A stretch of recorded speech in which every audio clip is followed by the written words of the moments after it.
Dear students, आज हम लोग अंग्रेजी ग्रामर में कॉमन ईरर पर विचार करेंगे। आप जानते हैं कि कॉमन ईरर एक बहुत महत्वपूर्ण चैप्टर होता है जो किसी भी कॉम्पिटिटिव एग्जाम में पूछा जाता है। और आप जानते हैं कि ग्रामर की पूरी निचोड़ इसमें रहती है। अर्थात कहने का मतलब यह हुआ कि आप ग्रामर अगर पढ़ लिए हैं थ्रूली तो उसमें कहीं से भी गलती पूछा जा सकता है। इसलिए विद्यार्थियों को अपनी ज्ञान की जांच खुद करनी होती है कि अंग्रेजी ग्रामर पर मेरा कितना कमांड है। इसलिए सभी विद्यार्थी जो किसी भी कॉम्पिटिटिव की तैयारी कर रहे हैं इस पर विशेष रूप से ध्यान देंगे, तभी आपका कॉमन ईरर पर कमांड हो सकता है। अब मैं बता रहा हूं आपको कि ईरर मीन्स क्या होता है। ईरर का मतलब होता है भूल, सामान्य से भूल, यानी जानकारी होते हुए भी कन्फ्यूजन के चलते उसमें कोई गलती हो जाती है और उन्हीं गलतियों से बचने के लिए हमें विशेष रूप से ध्यान देने की जरूरत है। तो आए हम लोग ब्लैक बोर्ड पर कुछ वाक्य देखें जो कॉमन ईरर्स पर आधारित है। देखिए पहला सेंटेंस क्या लिखा हुआ है। Nobody can deny that Narendra Modi's ideas are different than Rahul's. No error। यानी आप देख रहे हैं कि प्रत्येक सेंटेंस के 5 भाग हैं, ए बी सी डी ई। अगर A B C D E 4 part में अगर कोई गलती आपको दिखाई पड़ रहा है तो उसको आपको गलत में इंडिकेट करना है। जैसे ये गलत है तो ये लिखेंगे, बी है तो बी लिखेंगे, सी है तो सी लिखेंगे, डी है तो डी लिखेंगे, और कोई गलती नहीं है तो नो ईरर, यानी आपका उत्तर क्या होगा, ई होगा। तो आए हम लोग विचार करें। फर्स्ट वाक्य में आप देख रहे हैं कि कोई भी इनकार नहीं कर सकता है कि नरेंद्र मोदी के विचार राहुल के विचार से भिन्न है। तो इसमें आप ध्यान दीजिएगा तो मालूम होगा कि इसमें प्रीपोजिशन संबंधी गलती दी गई है, यानी प्रीपोजिशन पर आधारित गलती है। तो डिफरेंट के साथ हमेशा फ्रॉम आता है जबकि देन लिखा हुआ है। तो याद रखेंगे इसमें गलती क्या है, सी है। तो सी आपका आंसर हुआ, इसलिए कि डिफरेंट के साथ हमेशा फ्रॉम आता है। डिफरेंट के साथ क्या आता है, फ्रॉम आता है। इसको आप याद रखेंगे तो हो जाएगा nobody can deny that Narendra Modi's ideas are different from Rahul's, यानी डिफरेंट के साथ हमेशा फ्रॉम आता है, याद रखेंगे। डिफरेंट के साथ देन भी आता है तब जब किसी ऑब्जेक्ट की बात की जाए। जैसे मान लीजिए एक वाक्य मैं बोल रहा हूं, I have written a different book than this. तो यहां पर उस सेंस में आप प्रयोग कर सकते हैं, लेकिन यहां याद रखिएगा कि डिफरेंट के साथ हमेशा फ्रॉम आता है। जैसे man is different from animals. अब सेकेंड वाक्य पर विचार कीजिए। While Ram was returning from market A Rafiyan attacked on him with A dagger. इसमें दिया है, लास्ट दिया है नो ईरर। तो इसमें विचार कीजिए, जब राम बाजार से लौट रहा था तो आप देख रहे हैं कि व्हाइल राम वाज रिटर्निंग, इसमें कोई गलती नहीं है। फ्रॉम मार्केट, बाजार से, ए रफियन यानी लुटेरा आक्रमण कर दिया, on him with A dagger. तो आप याद रखिएगा कि अटैक के साथ कोई भी प्रीपोजिशन नहीं आता है, क्योंकि अटैक जो है एक ट्रांजिटिव वर्ब है, सकर्मक क्रिया, जिसके साथ सीधे ऑब्जेक्ट आता है। तो इसमें गलती क्या है, गलती आपका इसमें यह है कि इसमें अटैक के बाद ऑन का प्रयोग किया गया है, इसलिए आपका डी पार्ट गलत है। तो इसमें गलती क्या है, ऑन है, यानी ऑन हटा देंगे। तो इसमें पार्ट क्या है, डी आपका क्या है, आंसर होगा।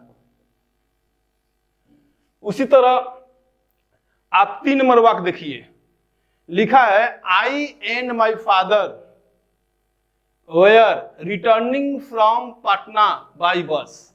इसमें आप देखिए आई एंड माई फादर, इसमें ए आपका ए भाग है, रिटर्निंग फ्रॉम पटना आपका ए तीसरा भाग है, वेयर बी सेकंड पार्ट है, और बाई बस डी जो है वो 4 पार्ट है, और लास्ट जो पार्ट है ई, यदि कोई गलती नहीं है तो आंसर क्या होगा, ई होगा। तो इसमें आप विचार कीजिए, इसमें 3 में ए आपका जो पार्ट है वही गलत है, इसलिए कि कभी भी आप जानते हैं प्रोनाउन में पढ़े होंगे आप कि कोई भी वाक्य में 231 यानी सबसे पहले आता है सेकंड पर्सन, तब आता है थर्ड पर्सन, तब आता है फर्स्ट पर्सन।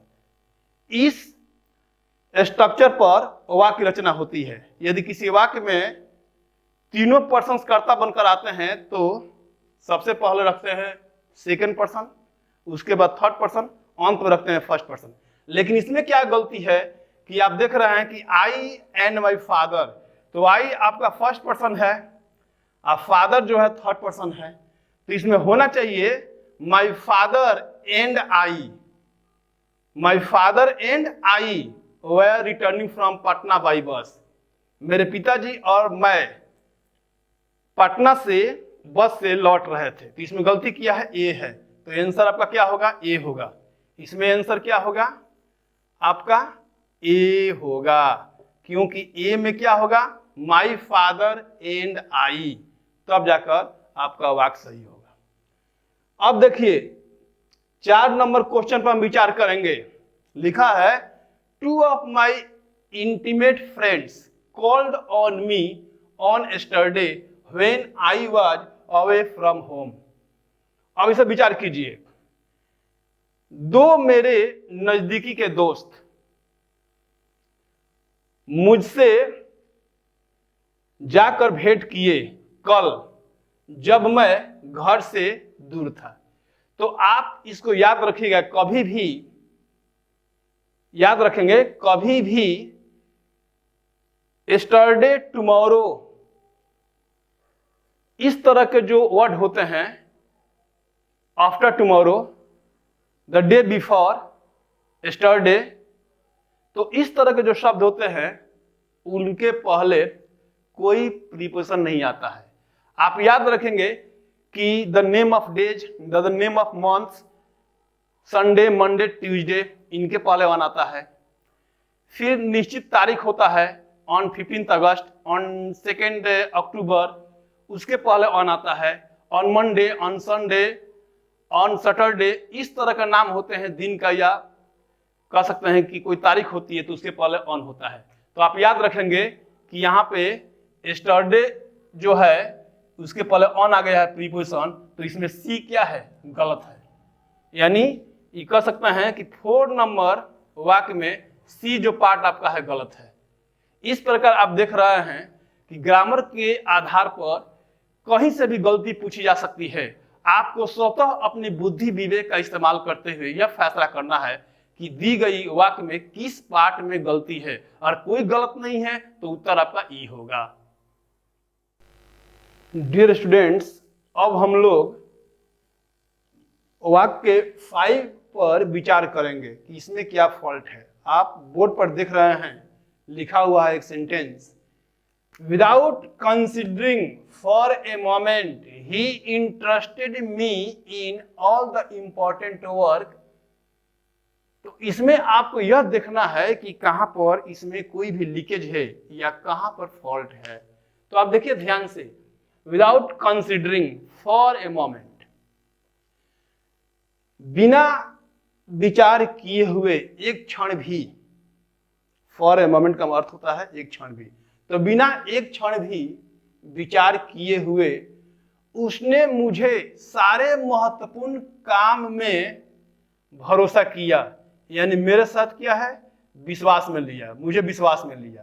तो इसमें आप देख सकते हैं कि ए के अंदर विदाउट कंसिडरिंग, इसमें कोई फॉल्ट नहीं है। फॉर ए मोमेंट, इसमें भी कोई फॉल्ट नहीं है। अब सी में विचार कीजिए, सी में विचार कीजिए तो ही इंटरेस्टेड मी इन, तो आप देख रहे हैं कि इंटरेस्टेड के साथ विद का प्रयोग किया आता है, यानी इसमें क्या होगा, इंटरेस्टेड विद समबडी होता है, इसको याद रखिएगा। ही इंटरेस्टेड विद समबडी। तो यहां पर इसमें फॉल्ट क्या है? फॉल्ट इफ आपका यह है सी नंबर है, यानी गलती इसमें है कि इंटरेस्टेड के साथ जो मी आया हुआ है, मी के पहले क्या आएगा? विद प्रीपोजिशन का प्रयोग करेंगे, तब जाकर वाक्य आपका सेंटेंस सही होगा।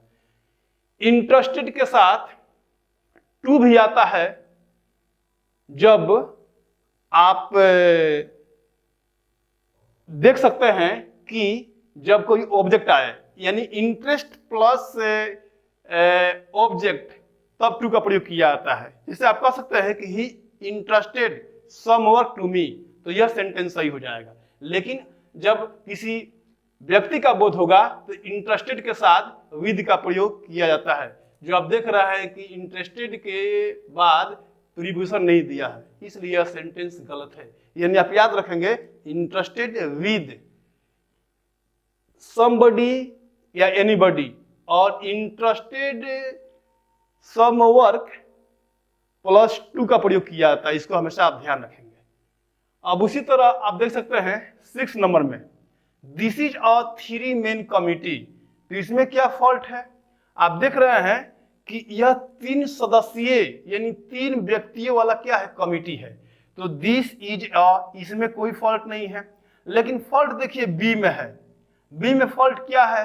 आप देखिए नियम कहता है कि जब भी किसी वाक्य में डिफिनिट न्यूमरल एडजेक्टिव आता है, यानी निश्चित एडजेक्टिव यानी संख्या सूचक विशेषण, तो उसके बाद हाइफन आता है, हाइफन के बाद नाउन आता है सिंगुलर। जैसे आप कह सकते हैं अ 10 रुपी नोट, अ 10 रुपी नोट, 10 रुपया का नोट। ए 2 रुपी क्वाइन, यानी ये आप देख सकते हैं यहां पे कि 10 क्या है? डिफिनिट न्यूमरल एडजेक्टिव है, उसके बाद बीच में हाइफन आया हुआ है, तब नाउन क्या है? सिंगुलर है। उसी तरह देख रहे हैं कि 2 है, डिफिनिट न्यूमरल एडजेक्टिव है, इसके बाद आप देख रहे हैं कि हाइफन है। ये हाइफन हमेशा देंगे, इसको भूलेंगे नहीं। और नाउन क्या है? सिंगुलर है। और इसके बाद क्या है? जो भी नाउन आएगा वो आपका आधारित होता है संख्या पर। तो 10 रुपये का नोट, 2 रुपये का नोट। उसी तरह यह भी आपका जो सेंटेंस है, this is a 3 man committee, तो इस आधार पर या मेन के स्थान पे मैन का प्रयोग होना चाहिए। तो this is a 3 man committee, तब जाकर वाक्य सही होगा। उसी तरह आप कह सकते हैं कि यह 3 वर्षीय कोर्स है, तो this is a 3 year degree course.